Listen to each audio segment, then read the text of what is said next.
जी हाँ, मैं इस वक्त मौजूद हूँ कोटला अरब अली खां से खारियाँ मिलाने वाली मेन रोड पे। तो आप मेरे पीछे देख सकते हैं ये जो रोड है तालाब की शक्ल अख्तियार कर गया है। तो और मैं इस रोड के बारे में आपको बताता चलूँ, ये रोड मेजर अजीज भट्टी शहीद के मज़ार से होती हुई खारियाँ को मिलाती है। तो आइए आवाम से जानते हैं कि इस रोड की क्या मुश्किलात हैं आवाम को। ये सब नाकामी साडी इंतजामिया दी है ਜਿਹੜੀ हरकत विच नहीं आउंदी। कानून मौजूद है, ਇਹ जितने मकान वाले नहीं, एक नूं 2 लाख रुपया जुर्माना ते 6 महीने अंदर होवे ते पूरे जिले विच जे पानी किसी सड़क ते सटिया ਲੱਖਾਂ रुपए ਦਾ ਕਰੋੜਾਂ ਦਾ ਇਹ ਜਿਹੜਾ ਬਜਟ ਜ਼ਾਇਆ ਕਰਦੇ ਨੇ।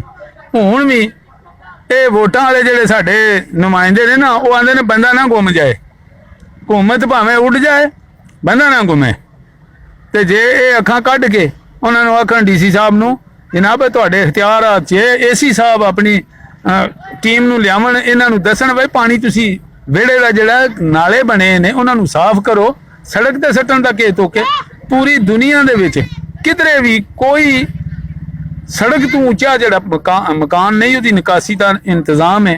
ये सिर्फ साडी इंतजामिया दी जिहड़ी है ना नाली है, वरना वाम दी क्या जरूरत है। रोड पे बहुत खड्डे ने, बहुत पानी निकल रहा है। थोड़े वाला इस रोड को सही किया जाए, मेहरबानी। रोड की बहुत टूटी हुई है, रोड बहुत ज्यादा टूटी हुई है, बहुत ज्यादा पानी खड़ा हुआ है जो मीटर चीज भट्टी की तरफ जाती है। हमारे स्कूल में रोड टूटी हुई है, वो तो मेरी की जाए। पगड़िया डुब गई है, खड़क जितना गड्डियां मूंदियां हुई ना ते भाई जी साडा कोई इंतजाम होंदे ते करो, नहीं आखो डेरा पटो असीं पिंड है किरे पा लीए जाके। और तकने वाला कोई माँ प्यो है तो तक ले, नहीं है तो असीं रोना तो तुहाडे है जिन्हें करना है। असीं खुद भी कर सकते हैं, मिट्टी कच्ची पा के साडे कोल पक्की तो नहीं होंदी। खोबा होगा गोडे गोडे क्यों भाई ला। जनाब ये ऐसा है 10 साल से टूटी सड़क है, प्लीज़ आप इसको रिपेयर करें, हम इसका टैक्स देते हैं। आपकी हुकूमत पंजाब से अपील है कि इसको मेहरबानी करके इसको रिपेयर किया जाए। जी रोड के बारे में यही कहना चाह रहा हूँ कि काफ़ी अरसा दराज से ये खराब चल रही है और चलने में भी प्रॉब्लम हो रही है। ट्रैवल कर रहे हैं, गाड़ियाँ कपड़े हैं वो हैं, लाइक गाड़ियाँ इतनी स्पीड से गुजर रही हैं, उनका भी कंट्रोल नहीं है प्रॉपर, उनका भी एक सिस्टम नहीं है जिस वे से उनको चलना चाहिए।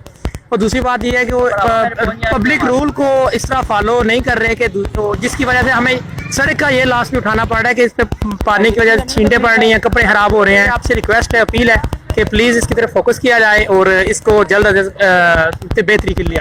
अरसा हो गया है इसी रोड पर आते जाते हुए और रोड की हालत आपके सामने है। बारिश में इस तरह के हालात हो जाते हैं कि बिल्कुल गुजरना नामुमकिन हो जाता है। और साथ ही आगे हमारे मेजर अजीज भट्टी निशान हैदर, उनका मज़ार भी है, तो इस की तरफ तवज्जो देनी चाहिए हुकूमत को, ये रोड बनानी चाहिए। शुक्रिया। जफर इकबाल, 7 न्यूज़, कोटला अरब अली खान।